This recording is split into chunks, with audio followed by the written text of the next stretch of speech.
nagsusundalo ako bilang isang ranger. Ang pinakaunang karanasan ko na nakipagdigma ako sa noong July 25, 2012. Nung nangyari kasi noon, doon ko talaga na prove na ano talaga yung ranger. Iba talaga sa iba kasi nung nag-ano kami doon, siyempre marami yung kalaban. Kasi yung nangyari doon, kumbaga napasok namin yung target sa hindi inasahan na yung kalaban pala marami na nasa paligid na. Tapos nung may nakita yung lead scout ako noon, doon kami sa buntot. Tapos yung lead scout sa unahan, yung pinakauna na lead scout sa unang team, may nakita siyang tao doon. Tapos nung nakita niya yung tao, siyempre huminto muna kami. Tapos tinignan yung tao, tumakbo yung tao. Tapos pagtakbo, may kasama pala siya na ganang baril. Siyempre binaril agad ng namin, lead scout. Tapos noon na, umpisa na ng laban. Doon ko talaga nakita yung kung ano yung training na itinuro, yung kakayahan ng isang ranger. Doon ko talaga na nakita kung baga yung sa tinuro sa school. Yun talaga yung doon ko na nakita kung paano mai-apply sa tunay na buhay. Kasi yun, yung kalaban, marami talaga. Tapos konti lang kami doon, pero kaya pa rin naming nakipaglaban. So paano yung mga technique na ginawa niyo? Bali yung ginawa namin doon, kasi yung kalaban namin masyadong marami na nakapaligid sila sa amin, nakaliteryo. Kami andyan sa gitna. Tapos kami nasa medyo mataas. Pero yung kalaban, nakaliteryo sila pero mas mataas.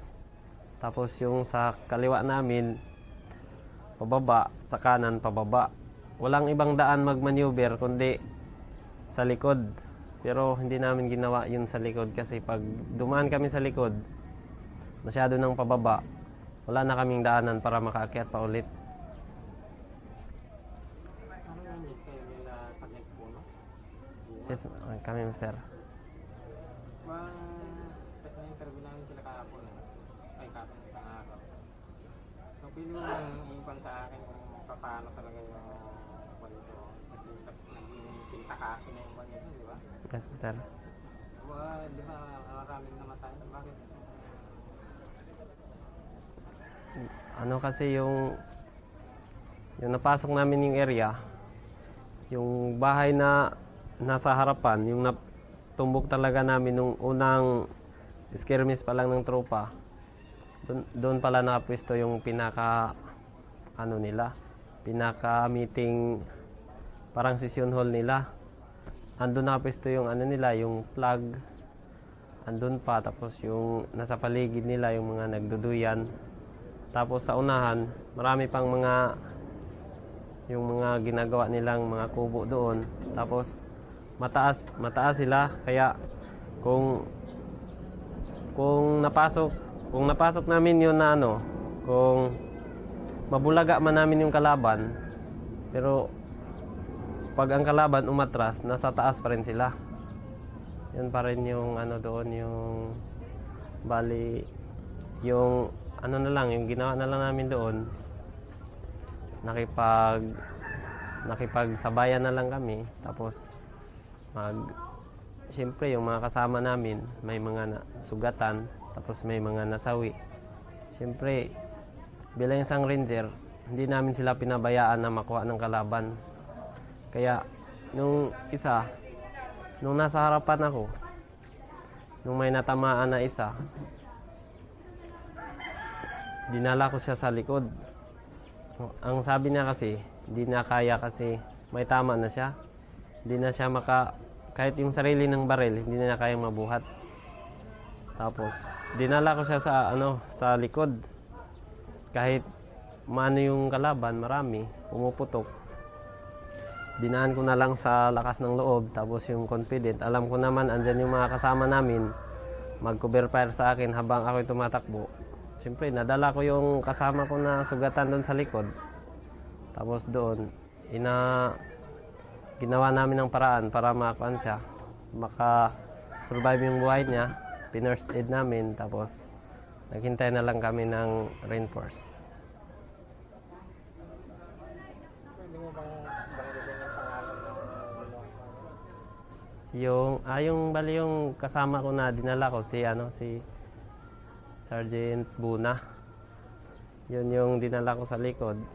Tapos habang dinadala ko siya, sabi niya sa akin, dahan-dahan lang gal, kay masakit yung sugat ko. Sabi ko, okay lang sa rin, dahan-dahan lang tayo. Pero nung narinig niya yung bala, dumadaan-daan na sa aming dalawa, hindi na siya nagreklamo nung tinakbo ko siya ng tinakbo para mailigtas ko lang yung yung buhay naming dalawa. Anong feeling mo din habang tinatakbo mo siya na alam mo na pinuputokan kayo? Ang feelings ko lang doon, siyempre normal yung kabahan. Pero naisip ko na bilang isang ranger, confident tayo na makipaglaban kasi andyan sa atin yung training na itinuro. Tapos, siyempre, nananalig tayo sa Panginoon. Siyempre, kung tayo nga nagtatrabaho na may salmo, tapos yung kalaban, kung hindi nila kinikilala ang Panginoon, tapos tayo, kilala natin ang Panginoon, siyempre, wala nang tatalo sa atin. Kasi ang sabi nga ng Diyos na poprotektahan niya tayo sa lahat ng bagay, sa lahat ng panahon. Andiyan nung nakasaad sa salmo. So nung, di ba natakbo mo na siya, tapos nadala mo na doon, anong ginawa niya? Siyempre, nung natakbo ko na siya doon, ang ginawa namin, ginamot namin yung yung hinanap namin yung tama niya sa gilid. Tapos, pinurst aid namin. Tapos, pagkatapos nun, na kami doon, posisyon na kami ng security para yung mga kasama namin na iba na may tama, ma-first aid pa lahat. Sino nagpa-first aid? Mister, Sino nagpa-first aid sa kanila? Ay, yung nagpa-first aid, nung nagpa-first aid sa kanya, siyempre ako, kasi andun ako mismo yung nagdala sa kanya. Tapos yung section sergeant namin, nag-first aid din para makuhaan yung matigil lang yung ng dugo niya, mister. Paano niyo siya, siyempre, baka mawalan siya ng lakas ng loob kasi may tama na siya. Ano yung pangay moral niya? Ang sinabi lang namin sa kanya na kaya yan hanggat di ka pa pumipikit, kaya yan kasi andyan yung Panginoon palagi, magtiwala ka lang. Tapos maliit yan, malayo yan sa malayo yan sa kamatayan. Hanggat andito kami, kaya pa naming mag-provide ng first aid sa kanya. Siyempre, confident din siya na hindi pa siya madadali kasi alam man niya na tama din yung ginawa sa kanya. Tapos, kinakausap din namin na huwag mawala ng pag-asa kasi yung buhay ng tao ay lang, yung hiram lang. Tapos, pag oras mo na talaga. Anong pakiramdam mo din? Ganon, habang Siyempre, pakiramdam ko noon, ang iniisip ko noon, na natulungan ko yung kasama ko, nakipaglaban ako, tapos, siyempre, yung kabaan doon, pero iniisip ko na palagi kasama ng Diyos sa pakikipaglaban. Di ba, ang daming nadali doon, yata? Sir. Paano nyo minentain yung fire fight sa ganong katagal? Ang ginawa kasi namin doon, siyempre yung kalaban, na sila, nagbubulyong fire na yung kalaban kasi lamang sila, kaliwa kanan, harapan, sa kanila na. siyempre binubulyum nila pababa. Siyempre yung tropa doon, ang ginawa na lang namin doon kasi kung mag-assault kami, baka maubos kami lahat. Siyempre nag-cover na lang kami doon sa mga lupa na nakaumbok. Doon na lang kami nag-cover para ng reinforcement. Paano katagal dumating yung reinforcement? Yung reinforcement, mga siguro mga 4 na oras. Ganun katagal. Ano yung personal feelings mo? Yung personal feelings ko doon, parang lang. Okay lang sa akin kasi ganito man talaga. Sundalo yung pinasok natin. Kung ano yung profesyon natin bilang isang sundalo, panindigan na lang natin. Saka tanggapin natin na ang lahat ng tao sa mundo ay may kanya-kanyang may kanya-kanyang kapalaran. Ano yung mga napulot mo na aral? Siyempre, ang napulot ko doon, yung pagiging isang ranger, yung katapangan. Kasi pag ang tao, pag nawala ng tapang, kahit gaano kaganda yung armas niya, gaano siya kalakas, pero pag nawala ng tapang, doon siya mahina, doon siya matatalo.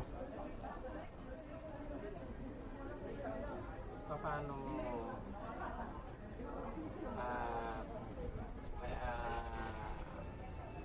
na-express yung between yung tapang at saka yung wise? Ngayong marunong. Kasi ang tao kasi,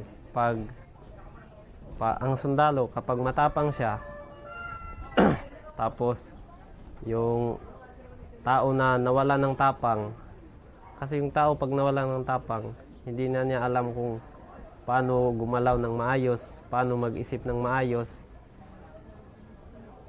Siyempre, yung diskarte niya, hindi niya magagawa ng maganda kasi natatalo siya sa sarili niya. Kaya, yung pagiging maro, kung nasa iyo yung tapang, nasa yung kaalaman na itinuro sa school, magagawa mo yan hanggat nag-iisip ka, tapos yung tapang mo hindi nawawala, magtatagumpay ka sa ginagawa mo. Pagka yung mga ganyan na matapos na yung kwento, anong nakakaroon? Sir? Pagka yung, halimbawa, pagka natapos na yung mga kwento, diba? Ano yung mga nararamdaman personal? Siyempre, nung natapos na yung giyera, naisip ko maraming nasawi, maraming nasugatan. Siyempre, malungkot ako, nangungulila sa mga kasama na mga nauna sa amin. Saka, yung feelings ko talaga pag nawalan ng kasama, malungkot. Tapos,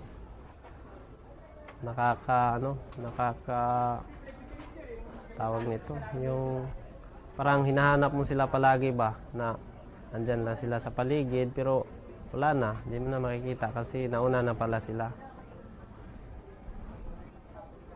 Hindi ba natakot? Siyempre, may takot din, pero ganun talaga yung buhay ng sundalo. Hindi mo ba, okay, yan na yun. Yan na yung buhay na sundalo. Hindi mo ba pinocompare yung hirap kaysa yung maano ka sa pamilya mo?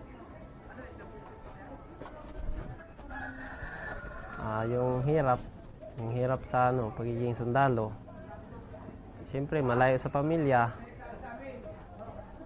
Tapos, pag sa trabaho, kailangan talaga pag duty, yung pamilya minsan nakakalimutan. Pero, andun pa rin naman yung pag-uunawa, yung pag-iintindi sa trabaho, saka sa pamilya. Alam naman nila na pinapaliwanag ko naman na yung anak niyo ganito, ganyan, sundalo. Yung trabaho namin na talaga malayo sa inyo, pero okay lang at nakaintindi naman sila.